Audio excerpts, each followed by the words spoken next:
Hello YouTube world, this is Uncle Fester with the Shade Tree Survivalists, and me and back, Daddy's managed to get together again one of the few times. It's been quite a while since me and him, the last time we've done anything, but was talking with my older brother the other day, and was just kind of talking about survival philosophy and different things, and we've mentioned a few times about the sheepdog concept, and the sheepdog concept is something that's at the core of what we believe, and something that we adhere to, and it is pretty much what drives us to do what we do as far as survival and as far as being preppers, for lack of a better word. And I've got notes, so when you see me look down, I'm trying to keep up with where my notes is at, so y'all forgive me for that, but that's how I try to keep up with where I'm at. The sheepdog concept is not something that is original to us. There is a gentleman named Lieutenant Colonel David Grossman.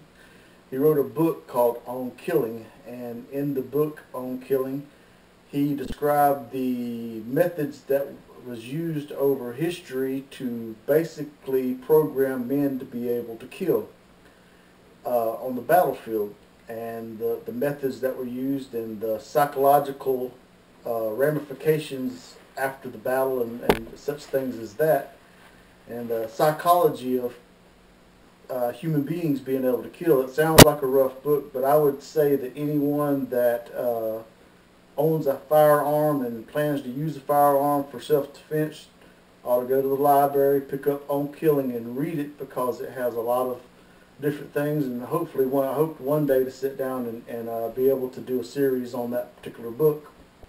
I know that most of the time when we do most of these philosophical videos, that Mac Daddy does them because he's a lot prettier than what I am, but I decided to try to take up the mantle to do a little bit, a few of these. But David Grossman quotes a Vietnam vet that he interviewed, because he interviewed quite a few men that had been in battle and had killed. He himself never killed anyone, even though he was an Army Ranger. He was also a military historian, and he was also a psychologist. So he was pretty well rounded for when he wrote the book. But the name of the vet, I do not remember. Hopefully we can add it in later.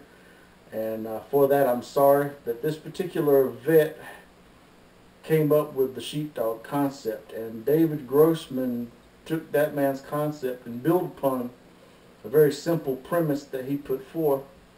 And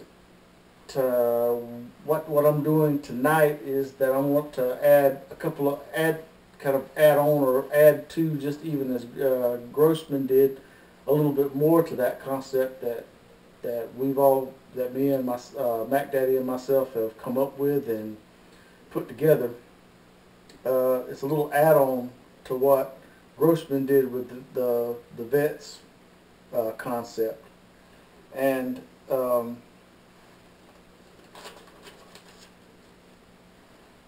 you have to understand that the concept comes by as it groups people. In Grossman's original series, there were three different types of people. There were sheep, and there were sheepdogs, and there were wolves.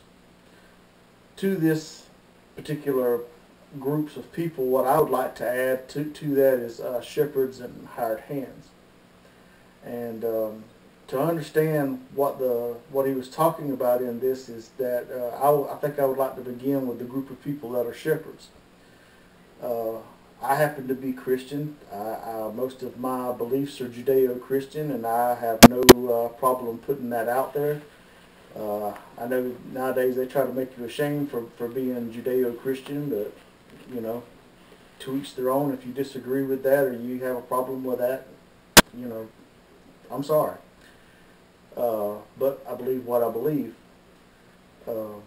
In being a shepherd, you have what I believe is the good shepherd, which in our belief system is Jesus. And I believe he amplified what it was to be the good shepherd. And I believe that in the place of Jesus, there are what I think of as little shepherds. And when you take that imagery that was used, the shepherd was a leader. He was over the sheep. He led the sheep, he protected the sheep, he provided for the sheep, and he defended the sheep. Without the shepherd, the sheep died. The sheep cannot lead themselves. He was their leader. The shepherd loved the sheep, and he was willing to give his life to defend the sheep because of that love of the sheep. And the little shepherds have their love of the sheep because of their love for the good shepherd. To emulate kind of the concept behind what a shepherd really is that a shepherd serves the sheep. And in serving the sheep serve the shepherd. The shepherd provides for the sheep, and in providing for the sheep provide for the shepherd. The shepherd has a love and a respect for the sheep because the sheep are what sustains him. And the group of people that should be shepherds, when you get into it, it should be, although it's not, it should be that our political leaders should be shepherds. If our political leaders were the shepherds that they were supposed to be, then they would serve us, the people. If the congressmen and the senators that we put into office were the shepherds that they were supposed to be, they would serve the people. And in serving the people would serve them. That's the system. We depend on each other. But we have a very large lack of shepherds, not only in the political realm of mayors and governors and local officials, whether it be councilmen. We have a lack of shepherds. We have a lack of people willing to take up the leadership role in the way that the leadership role is supposed to be taken up. Most people become leaders because they're looking for a kickback. Most people become leaders because they're looking for power. And that's the wrong approach for what a real leader is supposed to be about, especially biblically. But the biblical definition of a leader is somebody that's willing to serve the people. He's a servant. A servant leader is the best kind of leader that you could ever have. When you have a servant leader, that's a man that you could follow behind. People will follow him because they know, A, he's not going to ask them to do anything that he either A, hasn't done himself, or B, is willing to do himself. We have a lead from the back kind of mentality. You can't lead from the rear. And that is how our leaders lead this day. They lead from the rear.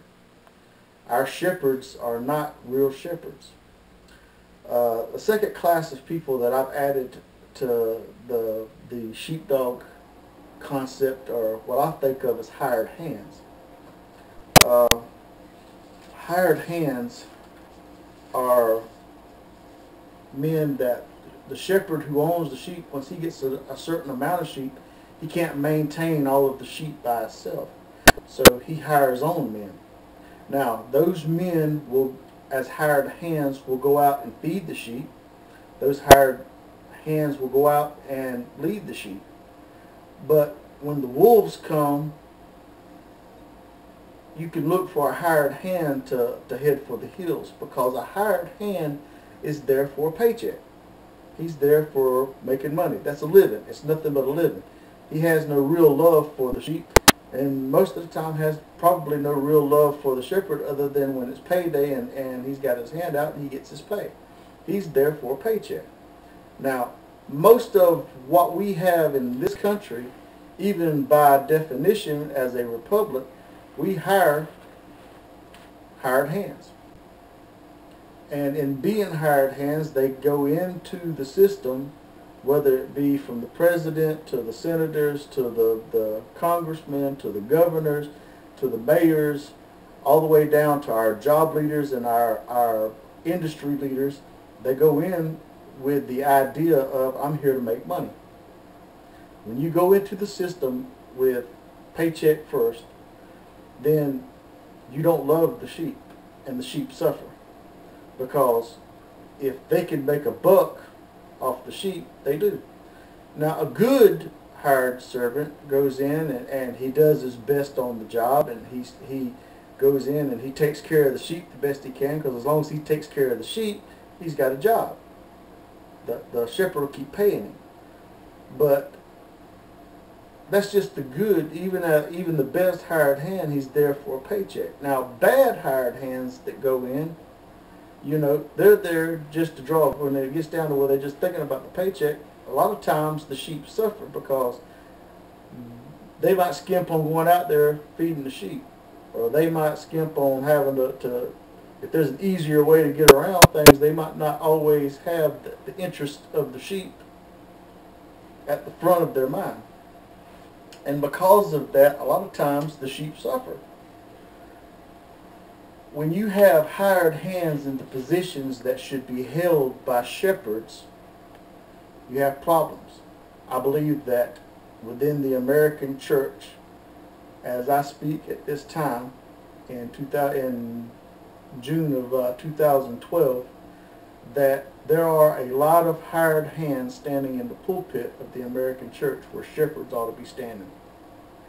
And because of it, we as a whole are anything but what we're supposed to be. I don't think that there's a lot of pastors out there that really love the sheep. I don't think there's a lot of pastors out there that feed the sheep spiritually. Just the same as there's a lot of industry people out there that are the leaders of industry in our country. They have no love for the sheep. They have no love for their workers. Most of the time when they make cuts at the worker. That's going on from the local level all the way up. I see that in my everyday job, that in this culture they don't want leaders. What they want is managers. They want people that just manage, and that's the concept. They don't want shepherds that go out and love the sheep and the sheep love them. They want a manager because they want the manager to be disconnected from the sheep or from the workers that are up under them or for the people that's up under them, so that when they screw them, they don't feel bad about it. They're not personal with the people that they lead. They don't know them. They don't know their personal histories. They don't know, their wants, their interests, the people that they love. And because of that, our society suffers because we have hired hands and, for lack of a better word, managers in places where we need leaders and shepherds. The third group of people that we get to, and this is something that a lot of people say, well, I ain't this, and think what you want to about it. We got sheep. There are a lot of sheep out there. There are people that will not lead themselves. They won't lead, and they're looking for somebody to follow. Most of the time, because we lack leadership, sheep will follow other sheep right off the cliff. Sheep aren't very bright sometimes. Sheep are very docile. Sheep cannot protect themselves. Sheep, if you go to cut a sheep's throat, it will humble itself down, and you can shear it. You can cut its throat. You can do what you want to it, because sheep don't fight. They're a herd animal. They're good for growing hair and eating grass.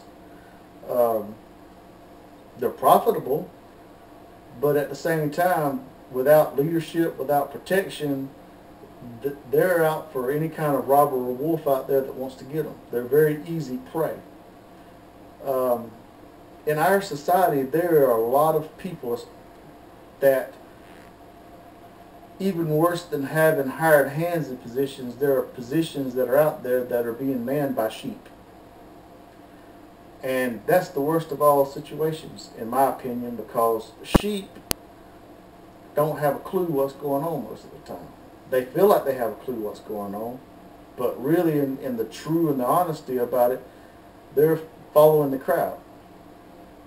Think about all the gallows poles that you see when it comes in, and it's like when the poles, a whole bunch of people say this right here, then everybody starts swinging that way, and then when all the poles, nobody cares really what's the truth or what's best. It's all about, well, what's public opinion.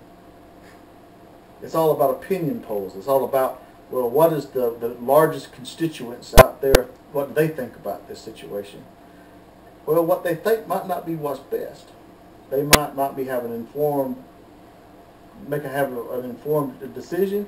They might be making a selfish decision. They did elect Obama. Well, a lot of people say about elected officials, and I will say this honestly: Obama and all of the socialist Democrats that are out there, basically the commie pinko whatever leftists, they do not scare me as much as the people that elect them.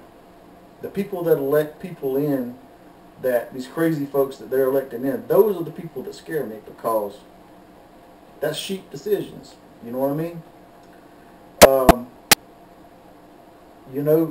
Nobody likes to be called a sheep. There's a lot of people that are sheep that won't take the initiative to protect themselves. When you sit down and men like ourselves arm ourselves and we begin to train ourselves to be able to protect our families and our property and the ideologies that we believe in, people start wanting to throw around all these ugly terms like militia and radicals and gun nuts and all of the other things out there. I've had many conversations with people that will look, what are you going to have guns for? And, you ask them a question, well, what do you got a cell phone for? Well, I like to call people. I need to, if I get into trouble, I can do this, that, and other. What happens, a cell phone's nice. I carry two. But at the same time, what happens if you got an actual living, breathing robber in your house and he's looking to do something to your family or to you? How much good is that cell phone going to do for you? I got a sign the other day that it's kind of funny, but it's the truth. It said that 911's response time is 23 minutes. My 357's response time is 400 foot per second. Which one do you think I'm going to call first? You do the math. But, sheep are really skittish animals. Sheep are scared. There's a lot of people that are in America that are scared. And they run around in circles with this deep-seated fear of having to take responsibility for their actions. It's easier to blame mama because, mama did this or mama did that or daddy did this to me or daddy did that to her. I can't get ahead on the job because the boss man don't like me. I can't get ahead because Obama's in office, or I can't do this right here because those are excuses. When you get down to the truth of it, they're afraid. I have no fear of Obama. I have no fear of the people like Obama. I have no fear of anybody that comes into my house because I have prepared myself. I have trained myself, and I know how to handle myself. And I believe that anyone that were to make the mistake of coming into my humble abode, that they would regret it. That's what I believe. Now, we get down to the fourth class of people, which is the wolves. Wolves are a pack animal. Don't underestimate the power of wolves. Wolves travel in packs because while they're weak, their strength comes in numbers. When they go out to hunt something, they can pull down prey 3 times their size because they chase it around till they tire it out, and then once they tire it out, they all jump on it at once. That's their mentality. If you've done any study of gangs that are out there now, the gang mentality is a wolf mentality. It's a pack mentality. They are, unlike wolves, I believe that most of your gangbangers that are out there, they come together out of necessity of the fact that they draw strength from their numbers. And then once you get into the pack, a wolf pack is a very vicious thing. The alpha dogs lead by pure menace. Anybody that sits down and questions their authority within the pack, they'll rip their throat out. Anybody that challenges them, they'll kill any kind of oncomer. You have the alpha dogs, and most of the time you have an alpha male and an alpha female. Most people don't know this, and it differs. I don't know that this would correspond over to the human side of the illustration, but wolves, if the alpha male gets killed, the alpha female runs the pack and then picks the next alpha male that takes over the pack. Within your gangs, you always have what you call, under the alpha dogs, is a beta dog. And the beta dogs pretty much do what the alpha dogs tell them. Most of your gangs are always going to have a leader, and then they're going to have a lieutenant, because the leaders don't do the illegal acts. They have their lieutenants go out and tell the betas to do the act for them. That way they don't go to jail. Within your gang structures, you have to understand that without rule of law, in the absence of government, in the absence of authority, your gangs become the authority. The wolves begin to run things. Don't believe me? We'll go back to the perfect example of in our time of Katrina, when the governor left and the mayor of New Orleans left and the sheep was left behind. Guess who was in charge? The gangs. The men that had guns, the men that had structure as far as authoritative structure, and the fact that they had a pecking order and they had command or leadership, they became, in all aspects, the government. And they did whatever they wanted to do to whoever they wanted to do it to. Why? Because they had the power of, not just because they had the power of guns, because they had the power of a command structure. The leader told the other ones what to do, they did it. If a leader pointed at somebody out there and said, bring that one to me, if they've got the guns, they go out there and they've got the command structure, they go out there and get them and bring them back to them. If you don't have a gun, if you're a sheep, you're at the mercy of the wolves. If you don't have some kind of structure, when the government's gone, guess what? You're at the mercy of the wolves. The wolves hate the shepherds. They don't care about the hired hands, because the hired hands are going to haul tail when the wolves come in force. Because the hired hands ain't going to stick their necks out for them. Or they're going to go over to the wolves. Or that too, the hired hands will go over to the wolves in human society. It's a very rough thing when, and this was something that really bothered me about the Katrina thing, was that the governor of Louisiana and the mayor blamed George Bush. Now don't get me wrong about this. Bush toted enough blame for that particular fiasco all the way around. But at the same time, they didn't put forth any kind of leadership either. When you have whole fleets of school buses that are flooded out, that could have been utilized and put out there to pull people out that didn't have cars or didn't have a way to get out of New Orleans, because nobody did it, everybody just kind of abandoned ship that could and haul tail, there was plenty enough blame to go from the governor and go on the mayor at the same clip. Let me interrupt you right quick. Me and Uncle Fester know a little bit about what would have happened to those folks that didn't have a car. His family, his mother and him, my family, my mother and my brothers and I, we would have been in the same boat as those folks, because we did not have a car.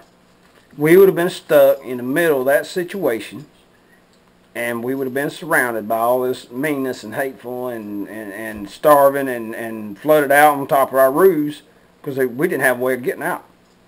So we can identify with those poor folks down there on welfare, or just didn't have the financial resources to get out. So if you start sitting there blaming them where they could have found a way out, well, if you broke month to month, if you live it off a check. Me and my wife had this same conversation, because while she didn't grow up rich, she did grow up, on the lower end of the middle class.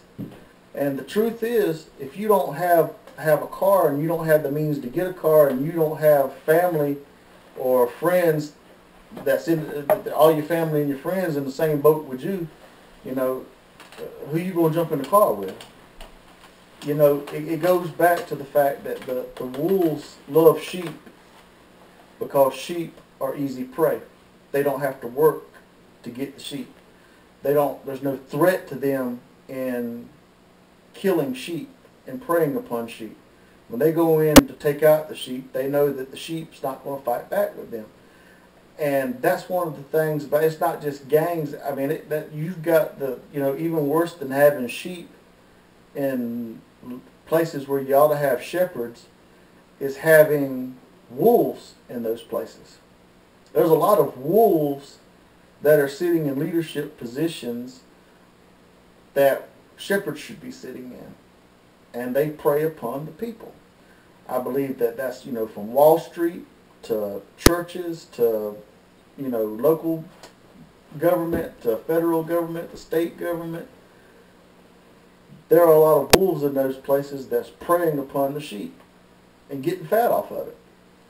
If you don't have a shepherd there to protect the sheep or to lead the sheep, what's going to come there? In every nature abhors a void. Something's got to fill that spot.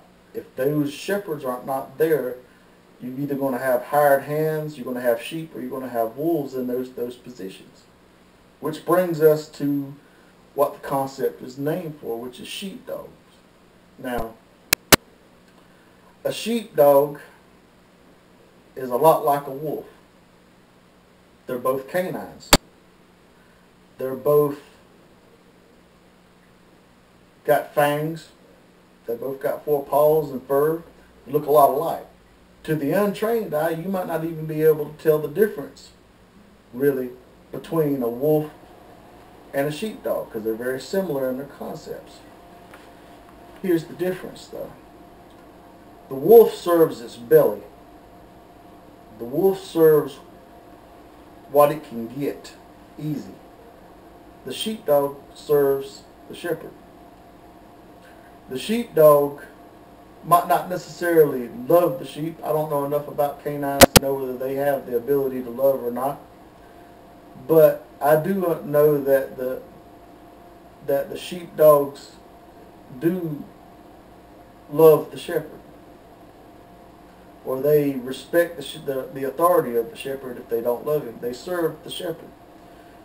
Because the shepherd loves the sheep, they take care of the sheep.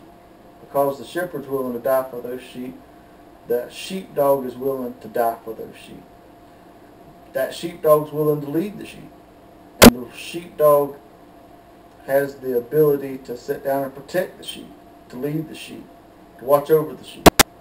Now, a lot of people would say, well, what's the big difference between a shepherd and a sheepdog? There's one probably major difference in my mind between a shepherd and a sheepdog. A shepherd might be willing to kill over the sheep. He might not. A sheepdog will. A sheepdog is a person that has the ability to sit down and kill to protect what it holds, what its masters holds precious, and live with it afterwards. There are a lot of men out there that can be programmed psychologically to kill, but there's not a lot of men out there that after killing that can live with the ramifications of what they've done. One of the things that Grossman talked a lot about in his book, that there was men out there who psychologically could not pull a trigger on another human being. And in our culture, we would, and even in that culture at the time, they would be called cowards, but they weren't cowards. Those men would go out, and while they could not pull the trigger on another human, they would carry ammunition to the ones who could. They would go out under heavy fire to pull in wounded men from no man's land to get them out of the fire of the enemy, with bullets going all around them. It was not that they were cowards. It was not that they were afraid. It's just that psychologically they did not have the ability to pull the trigger on another human being. In my mind, that gives me hope for the human race that those people even exist. At the same time, there is a group of men that, for lack of a better word, I guess you would call them a sociopath. That's really not a correct term for for what I think of as what a sheepdog is. But those men that are able to go into battle and take lives and to be able to live with it afterwards with no real psychological ramifications, those are sheepdog. And that's the difference between a shepherd and a sheepdog. A shepherd will kill if they have to, but they have problems living with it afterwards, where a sheepdog doesn't. And the difference is this: whereas a wolf kills for self-gain, or a wolf kills for self-pleasure, or a wolf kills for easy gain, a sheepdog kills to protect. They have a very acute sense of justice. A lot of times they don't make it very far up in different societies because they have a very open disdain for authority. A lot of times they get themselves in trouble. Most of the time they stick to themselves. But at the same time, generally you'll find them in places like commandos, or you'll find them in places where they can do the work. I believe in a good example of, as far in the military is concerned, of a sheepdog was Carlos Hathcock. That was a man that could go out, and he had 93 confirmed kills, and when he come back to the States, he was just, average guy. I mean, it was no big deal as far as what he did. He did what he had to do to protect what he felt like was his fellow soldiers. He killed to protect. And he had no real, for most of the stuff that I've read about it, most of the quotes that I've heard of him, that was his whole ramification, and he didn't have any real qualms about what he had to do. He did what he had to do. He was okay with that. Or as okay as I reckon a human being can be in doing that. Chuck Mulhaney felt the same way, and he was higher ranked, had more confirmed kills than Carlos did. I mean, sheepdogs a lot of times now are not always soldiers. There are sheepdogs out there. We had a slight interruption, but in closing, about what I'm trying to say is that it's not always that you have to have sheepdogs as soldiers. I believe a lot of EMTs that are out there make good sheepdogs. There's a lot of police officers out there that's a good position for sheepdogs. I believe that there are jobs, firemen. That's a good example of men that are sheepdog. It's places where men are willing to go out and serve and protect the people at the cost of their own lives, and willing to protect those people to take out the wolves that are necessary. We need to sit down. What the world needs, in my mind, is more shepherds and more sheepdogs. In doing what we do as preppers, in doing what we do as survivalists, in doing what we do as citizens, in my mind, is being prepared and having a structure so that if we hit a without rule of law situation, whether it be temporary because of natural disaster or whether it be elongated because of the failure of our government structure, there needs to be people who are sheepdogs in place, who have the means, the ways, and the abilities to sit down and lead the sheep, to protect the sheep, and to watch over and provide for the sheep, and to be able to train other individuals to do the same. That is the underlying concept of everything that we as shade tree survivalists believe and try to do. This one's ran a little bit long. I appreciate your time. I appreciate your comments, as long as it's constructive comments. If you disagree with something that I say vehemently, make your own video. If you want to leave a constructive criticism or, you know, an attaboy, we always love attaboys, please feel free to do so. But if you want to sit down and rant and rave about anti-this and all this other stuff, we'll block you. So, you know, if you want to leave a comment or you want to leave a response, please feel free. This is Uncle Fester with Shade Tree Survivalists, and we're signing off, and y'all have a good night. Y'all have a good day.